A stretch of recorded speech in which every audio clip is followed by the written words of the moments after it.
네, 스치면 상한가 스페셜 이제 주머니 마인드맵 시간 돌아왔습니다. 함께 매니저 소개하겠습니다. 황성수 매니저와 함께하겠습니다. 매니저님 안녕하세요. 예, 안녕하세요. 네. 자, 오늘도 상당히 기대가 되는 주머니 마인드맵입니다. 한 주 항상 할 때마다 공부도 정말 잘 되고요. 어떤 종목 그리고 사실 시장 전망에 있어서 가장 좋은 것 같아요. 공부하기도 좋고요. 예, 자료가. 맞습니다. 자, 과연 이번 주는 어떤 주제로 준비해 주셨을지 궁금합니다.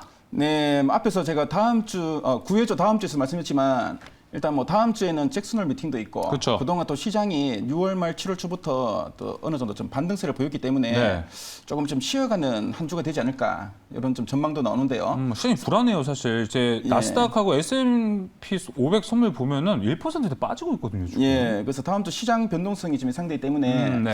다음 주는 제가 이제 업종 섹터보다는 좀 투자 아이디어를 갖고 한번 마인드맵을 만들어봤고요. 네. 단기적으로 그동안 이제 통계치를 볼 때 뭐 다음 주에 뭐 여기 투자 아이디어에 속한 종목들을 좀 공략한다면은 그 괜찮은 성과를 내지 않을까 싶어가지고 네. 한번 준비해봤습니다. 어떤 주제죠, 오늘 그래서? 네, 시총 규모별 지수 변경을 제가 한번 만들어봤고요. 시총 규모별 지수 변경. 네, 일단 뭐 대형주, 중형주, 소형주를 우리가 나누게 되는데. 네. 보통 3월과 9월에 네. 그 선물 옵션 동시 만기에 네. 이 길에 이 이벤트가 이제 생깁니다. 네. 그래서 보통 이제 이 이벤트를 통해서 또 이런 투자 아이디어를 얻을 수 있으니까요. 이벤트 요 전략. 방송을 끝까지 잘 참조해 보시기 바라겠습니다. 네, 시총 규모별 지수 변경. 저는 좀 낯설어서 그런데 개요부터 하나씩 볼까요? 예, 좀 낯선 분들도 많으실 건데요. 네. 개요를 한번 점검해 보겠습니다. 자, 먼저 9월 이제 선물 옵션 동시 만기일에 익영업일에 이제 실시될 예정이고요. 그래서 뭐 3월과 9월, 그러니까 3월 달에 한번 있고 이제 9월 달에 네. 이제 요 이벤트가 이제 진행이 됩니다. 그래서 이제 9월 보니까 이제 9월 9일에 선물 옵션 동시 만기일이 익영업일이고요. 네, 요때 이제 지수 변경이 지금 진행될 것으로 지금 보여집니다. 자, 그리고 요 지수 변경은 6월에서 8월 구간의 그 일평균 시가총액 순서로 지금 구분이 되게 되고요. 네. 자, 그리고 대형주는 시총 그 1위부터 100위까지, 중용주 같은 경우에는 101위에서 300위까지, 그리고 그 외에 뭐 종목들은 이제 소형주로 편입된다는 거 참조하시면 되겠고요. 네. 그래서 이제 8월이기 때문에 6월부터 8월 그러니까 이제 거의 뭐 어느 정도 좀 윤곽이 드러나는 시기로 보시면 되겠고, 지원관에서는 이런 그동안의 이제 수급 분석을 통해서 투자 아이디어를 좀 얻을 수 있는 구간이니까요. 그 점을 여러분들이 참조하시면 되겠습니다. 아, 그럼 이 시총 순위가 만기일이라고 해야 되나요? 8월 기준까지라고 볼 수 있을까요? 그렇죠. 6월부터 8월 마지막 거래일까지의 그 일평균 시가총액 순서로 구분하게 되고요. 네. 이 지수 변경은 9월에 선물 옵션 동시 만기일에 익영업일이 실시되는데 지금 보니까 뭐 9월 한 9일 정도 되는 것 같습니다. 그 점을 참조하시고요. 이제 보니까 뭐 한 달이 조금 안 남았는데 뭐 지원관에서 뭐 그동안에 좀 통계 자료를 볼 때 좀 공략할 만한 이런 좀 투자 포인트도 많으니까요. 잘 참조해 보시기 바라겠습니다. 네, 그럼 이 이벤트 같은 경우는 보니까 시총 1위부터 100위, 101위부터 뭐 300위 그 외에 코스피 종목이니까 이 시총 규모별 지수 변경이라는 건 코스닥엔 없나 봐요. 네, 일단 뭐 코스피를 기준으로 하고요. 그리고 또 이 코스피에 있는 이런 그 시총 규모를 통해서 또 이제 펀드들이 또 이제 어느 좀 벤치마크 지수로 활용을 많이 합니다. 네. 그래서 뭐 중용주 펀드 같은 경우에는 시총 그 중용주를 요 자료를 보고 또 종목을 편입하게 되고요. 뭐 대형주 같은 경우에는 상대적으로 좀 코스피 200 그 지수가 있는데 맞아요. 제가 볼 때 대형주보다는 코스피 200을 좀 더 선호하기 때문에 그런 점들도 좀 감안할 필요가 있고요. 이따가 제가 관련해서 좀 더 상세하게 말씀드리도록 하겠습니다. 알겠습니다. 자, 그럼 두 번째 이 지수 변경 전후 플러스 마이너스 2개월 수급 분석이라고 나와 있는데 말만 들어도 어렵네요. 네, 그래서 이 지수 변경이 이제 9월에 있는데요. 이 지수 변경 전후. 그러니까 뭐 마이너스 2개월이 하면 7월부터고 지금이군요. 플러스 2개월 하면 11월까지인데요. 요 구간에 대형주로서 이제 중형주로 그 편입된 종목하고 중형주에서 대형주로 편입된 종목들을 비교해서 한번 살펴보도록 하겠습니다. 알겠습니다.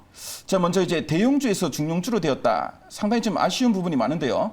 대형주라고 하면 왠지 좀 잘 나가는 것 같고. 그렇죠. 그렇죠. 뭔가 네. 이제 티어가 낮아진 느낌. 예, 네. 뭔가 좀 대형주 속한다 하면 좀 뭐 종목이 좀 등치도 있고, 그쵸. 네, 좀 멋져 보입니다. 예, 예, 예. 근데 중량주로 하면 좀 뭔가 좀 초라해 보이긴 한데, 그렇죠. 좀 이진으로 밀려난 거죠. 예, 그래서 뭐 어떻게 보면은 뭐 용의 꼬리에서 네, 뱀의 머리가 되었다라고 볼 수 있는데, 저 뱀의 머리 더 괜찮은데요? 예. 근데 그동안 그 한 2010년부터 한 12년 동안 통계치를 보니까 네. 오히려 그 대형주에서 중량주로 좀 강등되었는데 불구하고 기관의 수급이 좀 유입됐던 걸 알 수 있습니다. 오. 그래서 네, 뭐 대형주 중량주로 강등된 종목들이 코스피 대비 초과 수익률이 6.5%포인트 이게 왜 정도 그럴까요? 나왔고요. 성장성은 그대로인데 밸류가 낮아져서 그런 걸까요? 네, 그 이유가 있는데 두 번째 포인트입니다. 아하. 네, 일단 뭐 중량주로 낮아지면은 중량주 이제 네, 뱀의 머리인데 네. 중소형주 펀드가 있는데요. 중소형주 펀드가 선호하는 벤치마크 지수가 바로 요 중량주 쪽인데 예. 그 중에서도 이제 완전 대빵 대장 역할이기 네, 네. 때문에 지수 내에서 높은 비중을 차지하게 되고요. 그동안 뭐 기관 수급이 없었으면 기관 수급이 또 들어오게 됩니다. 예. 그러다 보니까 자연스레 또 주가도 올라가게 되고요. 그래서 대형주에서 중량주로 오히려 좀 내려온 종목들이 오히려 좀 단기적으로 볼 때 수익률은 좋았다. 네, 요 점을 네, 기억하시면 되겠습니다. 단기적으로는 좋지만 장기적으로 봤을 때는 좋은 건 아니죠, 그러면. 네, 상당히 좋은 질문인데요. 예. 네, 일단 뭐 대형주 중량주를 했던 자체가 뭔가 좀 실적이 안 좋거나 뭔가 좀 모멘텀이 좀 부족해서 네, 좀 내렸다 보시면 되겠고. 예. 그래서 뭐 그다음 포인트 보시면 알겠지만 뭐 7월 이후에 지수 대비 이제 반도체 종목들이 상당히 좀 부진했습니다. 맞아요. 자, 그리고 네, 원자재 가격 상승 부담이 있었던 뭐 건설인 유틸리티 업종이 네, 좀 이제 내려온 경향이 있고요. 이따가 제가 종목을 말씀드릴 건데 네. 뭐 이들 네, 종목들 쪽에 중량주로 내려온 종목들이 있는데요. 근데 이 종목들은 오히려 중량주가 된 게 아니면 전화 위복이 될 수도 있다. 단기로 볼 때. 네, 그 점 참조하시면 되겠고. 다 각도에 따라 다 어떻게 보니까 달라지네요. 네, 일단 예. 뭐 이건 어떻게 보면은 이런 좀 수급 이벤트를 통해서 단기 트레이딩 전략으로 보시면 되겠고. 네. 좀 더 길게 보실 분들은 이런 흐름을 네, 감안하시고 좀 대응할 필요가 있다. 이렇게 말씀드리겠습니다. 네, 알겠습니다. 자, 이제 그러면 반대로 중형주에서 대형주로 넘어간 것. 어떻게 승격한 거죠, 이제? 네, 어떻게 리그가? 보면은 이제 뭐 중형주에서 대형주 네. 하면은 뭔가 이제 좀 좋아 보이고, 그쵸. 네, 뭔가 좀 이제 우리 기업도 이제 뭔가 좀 이미지도 좀 좋아진 것 같고, 그쵸. 네, 어깨도 힘도 좀 들어가는 것 같은데, 네. 어떻게 보면 이제 뱀의 머리에서 용의 꼬리가 된 겁니다. 그렇죠. 뭔가 뭐 이제 축구로 따지면 챔피언스 리그 나가고 막 그런 거라 볼 수 있는 예, 거죠. 맞습니다. 네. 그 일부 리그에 그 예, 뭐 그렇죠. 딱 이제 승격한 거죠. 근데 좀 안 좋은 점이 있는데, 네. 네, 기관의 매도가 좀 출회되는 경향이 많았습니다. 네, 그동안 통계를 보니까 왜냐하면 이제 중소형주 지수에서는 그동안 좀 지수 내 높은 비중 때문에 네. 수급이 좀 들어왔었는데요. 이제 이 지수 그 수급 효과가 이제 소멸됩니다. 그러다 보니까 네, 기관들이 이제 팔아야 되겠다. 이제 뭐 그렇겠네요. 중소형주도 아니고 대형주로 갖고 대형주에서도 가장 뭐 꼴찌점에 있으니까 네, 좀 비중을 좀 줄여보자 싶어가지고 오히려 좀 기관의 매도가 좀 출회되게 되는데요.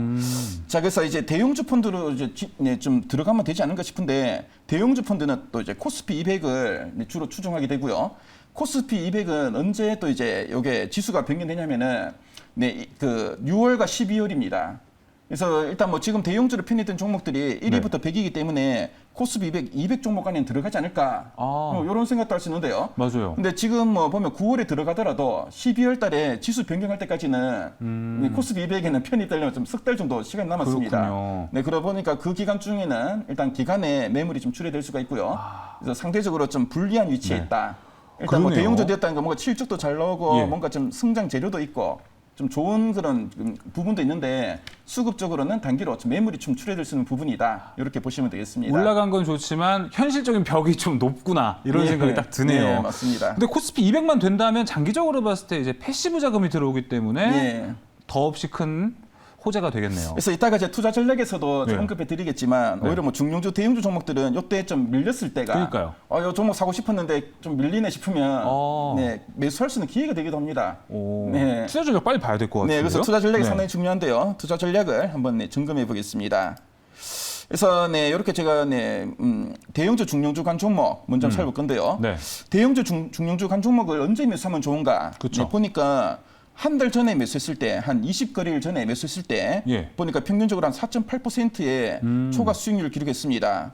그래서 보니까 플러스 마이너스 2개월 때는 한 6.5%포인트라고 제가 말씀드렸는데요. 예. 근데 한 달 전, 네, 한 달 전에는 벌써 4.8%니까 요 기간에 사실 가파르게 괜찮죠. 수익률이 좀 좋았다 보시면 네. 되겠고요.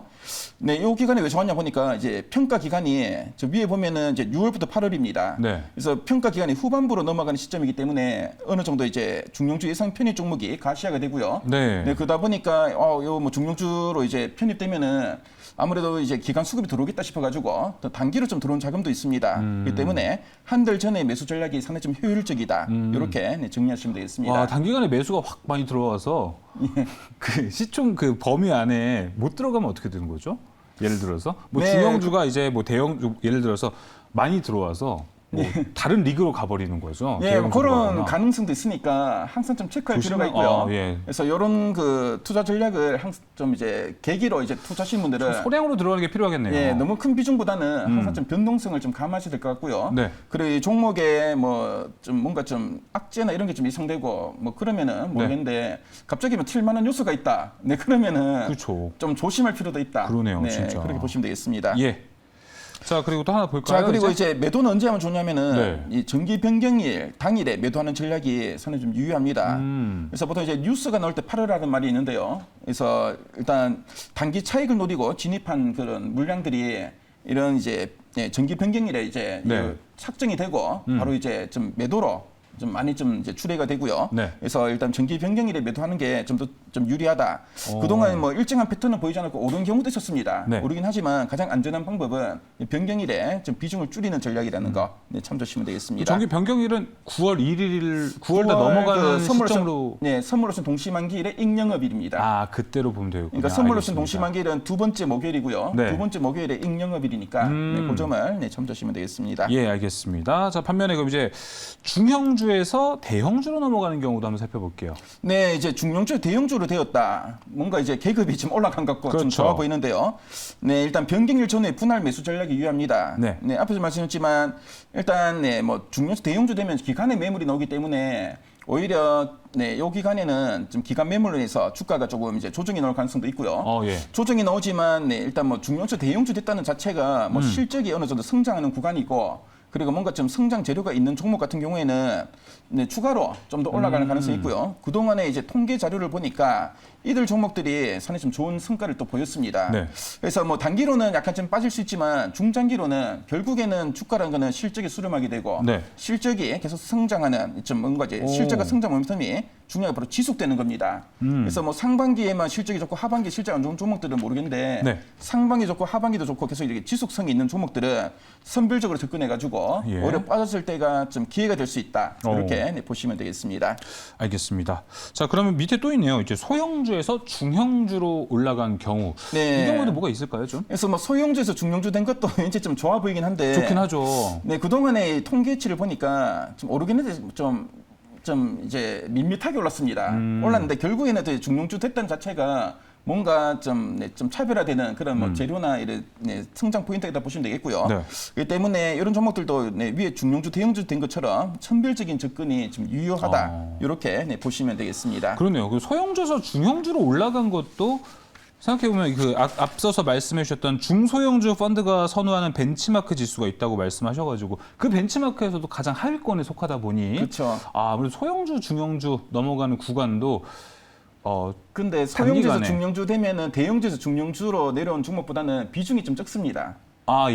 예, 적긴 한데 그래도 좀 소형주, 중형주로 올랐던 자체에서 뭔가 좀 실적이 좋거나 뭔가 좀 성장 재료가 있기 때문에 올라온 종목들도 있고요. 예. 네, 그런 종목 좀 선별적으로 한번 접근해 보자. 이렇게 말씀드리겠습니다. 알겠습니다. 확실히 정리를 좀 해보자면은 이제 대형주에서 중형주로 넘어가는 종목들은 한 달 전에 매수를 해서 좀 단기적인 수익 평균적으로 4.8% 좀 노려볼 수 있을 것 같고 이제 중형주에서 대형주로 넘어가는 것은 싸게 살 수 있는 장기로 봤을 때 매수 타이밍이 좀 될 수도 있을 것 같습니다. 자, 그럼 그 종목들 이제 공개할 시간 된 것 같은데요. 그래서 뭐 최근에 증권사에 관련된 자료들이 있어가지고 네. 제가 종목들 한번 추려봤고요.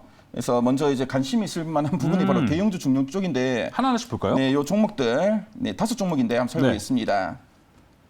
자, 먼저 뭐 한미사이언스가 있고요. 그리고 네, 빨간색 큰 글씨 종목으로 키운 게 바로 GS건설. 네. 그리고 네, KCC 그리고 큰 글씨 종목 한전기술, 네. DB하이텍이 있고요. GS건설이 중형주가 되는 거군요. 예, 이제. 일단 뭐 그동안 이제 원자재 가격이 계속 오르다 보니까 그렇죠. 네, 일단 뭐 건설주들이 특히 GS건설이 다른 대형 건설주 대비로는 상당히 낙폭이 컸더라고요. 네. 그래서 좀 많이 빠졌는데 뭐 요 종목을 네, 제가 좀 빨간 글씨, 큰 글씨로 좀 키워봤고요. 네. 일단 뭐 GS건설 같은 경우에는 네, 일단 뭐 특히 네, 도시재생사업, 재건축 재건축 관련해서는 워낙 브랜드 이미지 자체가 좋기 때문에 맞아요. 선에 좀 수혜가 될 만한 종목이다 보시면 되겠고요.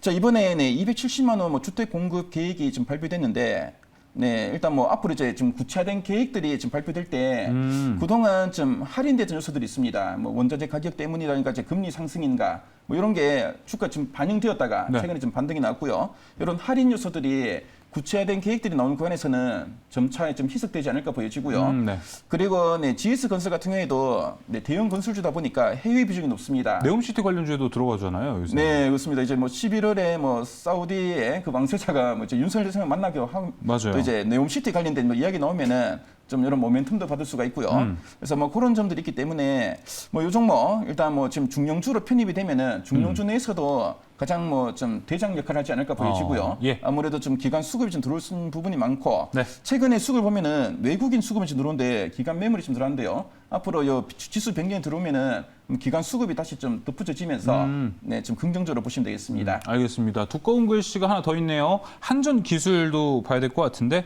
원전이 좋다 하는데 반대로 가네요. 대형주에서 중형주로 갑니다. 예, 일단 뭐 한전 기술은 뭐 지난주에도 제가 잠시 언급해 드렸는데요. 네. 네, 뭐 국내에서 유일하게 그 원자력 발전소의 설계를 하는 그렇죠. 업체라 보시면 되겠는데요. 이 종목을 제가 좀 네, GS건설보다 좀 더 좋게 볼까 하다가 네. 오히려 좀 스포하지 마세요. 아직 봐야 될 종목도 좀 많기 때문에. 네, 그 말씀드리면 간략하게 안 설명 좀 되는데, 해주시죠. 네, 네. 약간 좀 뒤로 미룬 이유가 있는데요. 가장 큰 이유는 이 종목은 오버행 리스크가 있습니다. 잠시만요. 그러면요. 밑에 있는 종목들 보고 다시 한전기술 돌아와서 이야기해 볼까요? 예, 네, 알겠습니다. 자, 그러면요. 자, 중형주에서 대형주 한번 볼게요, 이제. 네, 일단 뭐 중년주, 대형주 된 종목들은 OCI가 있네요. 단기적으로는 좀 이제 기간 매물이 나올 수 있기 때문에 예. 일단 좀 눌렸을 때가 오히려 기회라 보시면 되겠고. 근데 이 종목들의 차트를 보면은 최근에 뭐 신고가를 좀 경신한 종목들도 많이 있습니다. 특히 현대미포조선의 현대해상 같은 경우에는 지금 이제 거의 뭐 신고가 영역에 있고요. 근데 이들 종목들은 오히려 이렇게 좀, 예, 뭐 기간에 그 매물이 나오면서 약간 좀 눌리는 구간이 네. 좀 기회가 될 수 있으니까, 네, 그 점 참조하시고. 현대미포조선이 중형주였다는 것도 좀 의아했네요. 저 지금. 네. 예. 알겠습니다. 그 OCI 같은 경우도 아까 말씀해 주셨던 것처럼 장기 투자로 봤을 때 이 중형주에서 대형주로 넘어가는 종목들은 매수 타이밍이 좋다고 얘기를 해주셨는데 현대미포조선과 OCI가 9월 넘어서 매수 타이밍이 한번 오겠네요. 그러면. 네, 일단 뭐 기간의 수급을 좀 우리가 주시할 필요가 있고요. 네. 만일에 우리 예상대로 좀 기간의 매물이 나오면서 약간 좀 밀린다면은 오히려 구간에서는 좀 분할로 한번 좀 접근을 볼 필요는 있다. 이렇게 말씀드리겠습니다. 알겠습니다. 자, 이렇게 중형주에서 대형주 넘어가는 종목들 한번 살펴봤고요. 자, 이번에는 소형주에서 중형주로 넘어가는 종목들 살펴보겠습니다. 네, 일단 뭐 소형주에서 중형주 가는 종목들도 보면 네, 최근에 뭐 주가 흐름이 상당히 좀 견조한 종목들도 많이 예. 되고요. 이 중에서 제가 큰 글씨로 키운 종목은 세아제강지주와 세아제강인데 네. 세아제강지주는 세아제강의 지주사입니다. 그렇죠. 네, 그 뭐 거의 뭐 투자 포인트는 비슷하다 보시면 되겠고요. 네. 일단 뭐 세아제강은 이제 강간을 전문적으로 생산하는 업체인데 특히 그 에너지 강간 쪽에 강점을 가지고 있고요. 특히 미국장 매출이 많습니다. 천연가스랑 연관이 좀 있나요, 그러면? 예, 천연가스나 뭐 원유 뭐 관련해서 좀 예. 연관이 많고요. 그래서 이번에 네, 미국의 인플레이션 그 감축법 때문에 네. 그 석탄을 제외한 여러 가지 특히 뭐 태양광, 풍력, 네, 뭐 그리고 뭐 네, 가스 이쪽에 네, 앞으로 이제 네, 투자가 많이 늘어날 걸로 보이시는데요. 네, 투자가 이제 늘면은 그만큼 에너지용 강간의 수요가 늘기 때문에 상당히 큰 수혜가 기대된 종목이고요. 네. 자, 그리고 지난 2분기 실적 상당히 좋았습니다. 특히 네. 뭐 세아제강 지주 같은 경우에는 2분기 매출이 1조 원을 지금 넘어섰고요. 사상 최대 분기 실적을 기록했는데 자, 앞으로 네, 하반기 내년까지도 이런 좀 실적의 호조세는 계속 이어질 것으로 보여지고요. 네, 그런 점 감안한다면은 뭐 이 종목들은 좀 관심 있게 보시는 게 좋지 않을까 생각됩니다. 오, 알겠습니다. 그 두꺼운 글씨가 세아 제강 지주가 있고 세아 제강까지 좀 봤고요. 소형주에서 중형주로 넘어가는 종목들은 대체로 실적은 좀 기본으로 깔고 가고 모멘텀 네. 플레이가 좀 있는 것 같아요. 네, 그리고 뭐 한국카본 같은 종목들은 최근에 이제 조선 업황이 좀 이제 살아나면서 네. 특히 그 LNG 본행제 쪽에 그쵸. 네, 한국카본 같은 경우에 상당히 좀 수익이 되면 높다 보시면 되겠고요. 네. 자아전자 같은 경우에는 일단 이제 스마트폰의 카메라에 쓰이는 그 OIS 손떨림 방지 관련된 이런 부품을 공급하고 있는데요. 네. 근데 일단 이 중저가 폰 쪽에 공급했는데 원래 스마트폰 업황이 그래 좋지 않습니다. 네. 근데 뭐 하반기에 뭐 폴더블 폰이나 애플 그 아이폰에 대한 기대가 있는데 상반기 때는 워낙 좀 판매량이 좀 주춤했기 때문에 네. 이로 인해서 좀 지지부진했고요. 네. 하지만 올해 대비 내년 성장에 대한 기대감이 있기 때문에 제가 이제 빨간색으로 한번 칠해봤습니다. 알겠습니다. 이렇게 봤을 때 한미사이언스, GS건설, KCC 등 이제 전반적인 빨간색 종목들이 있고요. 두꺼운 종목들은 GS건설과 한전기술, 세아제강지주, 세아제강 이렇게 있습니다. 자, 아까 한전기술 잠깐 넘어갔는데 한전기술 네. 이야기 마저 해볼까요? 오버행 이슈. 네, 한전기술 같은 경우에는 오브행 이슈가 있습니다. 그래서 이 한전기술의 지분의 네. 한 65.77%를 가지고 있는 게 바로 한국전력인데요. 한국전력이 보니까 이제 14.77%의 지분을 지금 매각할 예정이라고 합니다. 네. 그래서 뭐 지금 보니까 관련 절차를 진행하고 있고요. 연내 그 매각 계획이 좀 구체될 걸로 보여지는데 뭐 장내에서 블록딜러 이제 매물이 나올 경우에 주가가 어느 정도 좀 많이 좀 빠지겠죠. 빠지지 않을까 예. 이런 좀 우려감이 있고요. 현재 PBR도 보니까 한 4.9배 정도로 좀 고밸류로 좀 거래되고 있습니다. 네. 그래서 만일에 뭐 할인율이 좀 이제 좀 나타난다면은 오버행 리스크로 인한 이런 좀 우려감도 있으니까요. 일단 원전 관련된 요 재료는 상당히 좋은 종목이 한데 네. 이런 좀 나올 만한 좀 매물이 있기 때문에 예. 그런 점들을 좀 감아야 된다는 거 말씀드리겠습니다. 이 중에서 그러면 한전기술 같은 경우는 확실히 9월 9일이 좀 지나고 나서 천천히 관망하면서 접근해도 나쁘지 않겠다라는 생각이 드는데요. 네, 일단 뭐 지금 기간 수급이 붙고 좀 주가가 좀 더 올라간다면은 그건 네, 좀 일단 뭐 그럴 단기로는 것 좀 같아요. 괜찮은데 이게 오르면은 또 오버행으로 이제 물량이 나올 수 있습니다. 그쵸. 네, 블록딜 물량이 더 나올 가능성도 있기 때문에 네. 좀 그런 지켜보는 점을 게 좀, 중요하겠습니다. 네, 조심할 필요가 있다 말씀드리겠습니다. 알겠습니다. 자, 이렇게 4개의 두꺼운 빨간색 종목 중 이 중에서 탑픽 종목은 이제 어떤 종목일까요? 네, 탑픽은 제가 고민을 봤는데 그래 좀 안정적으로 할 수 있는 종목을 선정해봤고요. 네. 그래서 GS건설을 제가 탑픽으로 한번 꼽았습니다. 오늘의 탑픽 종목은 GS건설입니다. 자, 그럼 대형주에서 이제 중형주로 넘어가는 거기 때문에 지금 한 달 정도 미리 매수하는 게 좋다고 얘기를 하셨잖아요. 예. 지금 매수 타이밍 좀 다음 주쯤 나올까요? GS건설? 일단은 뭐 제가 볼 때는 지금 워낙 좀 다음 주부터는 시황이 약간 좀 불안할 수 있기 때문에 맞아요. 그게 좀 걱정됩니다. 네, 지금 관해서는 무조건 저 매수 매도는 분할로 하시는 게 좀 안정적입니다. 그래서 뭐 그 점을 참조하시고 좀 대응하시면 네. 되겠고요. 일단 그동안 통계치를 볼 때 그래도 좀 긍정적으로 볼 수 있는 부분이 많기 때문에 네. 뭐 접근하시는데 큰 무리는 없다고 보여집니다. 네, 통계치로 봤을 때 이 당시 이 시총 규모별 지수 변경을 통해서 4.8%의 평균적인 이 수익률은 어느 정도 기록이 되고 있다는 점 말씀드리고 탑픽 종목 GS건설입니다. 자, 이 외에도 지금 이제 이 마인드맵 진짜 좋거든요. 전 매일매일 모으고 있습니다. 예. 종목 공부하면서 매일 모으고 있는데 또 이걸 얻으려면은 또 어디로 가야 되고 유튜브 영상도 준비되어 있으시다고요? 네, 그 유튜브에 황성수 매니저를 그냥 검색하시면은 네. 관련된 그 영상들을 볼 수가 있고요. 영상에 보시면은 네, 요 자료를 받을 수 있는 방법이 네. 있으니까요. 좀 찾아보시기 바라겠습니다. 네, 알겠습니다. 자, 주말 통해서 이 시총 규모별 지수 변경, 이 마인드맵 공부해 보시고 종목들도 무엇이 있는지 한 번 더 확인해 보시면 좋을 것 같습니다. 자, 그럼 황성수 매니저와 함께 주머니 마인드맵 여기서 마무리하겠습니다. 오늘 말씀 감사합니다. 네, 수면 상한가 스페셜 오늘 준비한 소식은 여기까지입니다. 자, 이제 다시 주말 시작됐는데요. 주말 되면요, 여러분 푹 쉬시고 저희는 월요일에 다시 돌아오도록 하겠습니다. 오늘도 늦은 시간까지 시청해주신 여러분 고맙습니다.